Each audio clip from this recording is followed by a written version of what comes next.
Hello, everyone, and thank you for tuning in to the lineup on Yahoo Sports. My name is Steven Psihogios. That's Wesley Chang, and I got to apologize right off the top if I'm a little bit bitter today. I had a couple of bad losses in the fantasy football playoffs that I'm still trying to get over. But nonetheless, let's get to helping you with your fantasy football teams. And we're going to start off with a little segment called Hot or Not. And Wes, entering Week 15, why is Deshaun Watson a not for you? Well, I'll tell you this.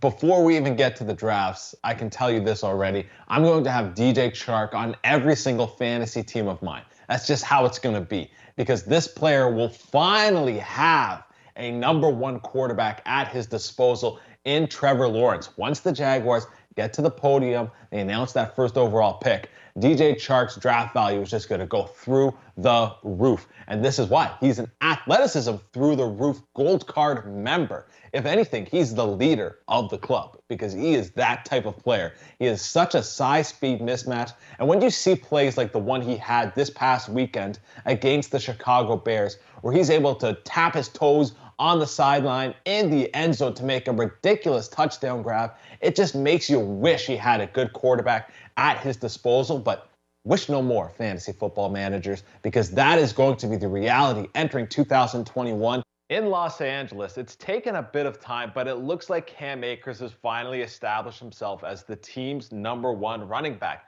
He dominated the running back opportunities in Week 13, and for the second straight week, he found the end zone. Over the last 2 weeks, Akers has been RB11 in fantasy football, so he's been getting the job done for fantasy managers, and he's emerging as an RB2, someone you can trust in that position. That's going to do it for this episode of the lineup on Yahoo Sports. Don't forget to set your lineup for Week 16 of the fantasy football season. It's the championship week. You better not forget, and have a Merry Christmas and Happy Holidays.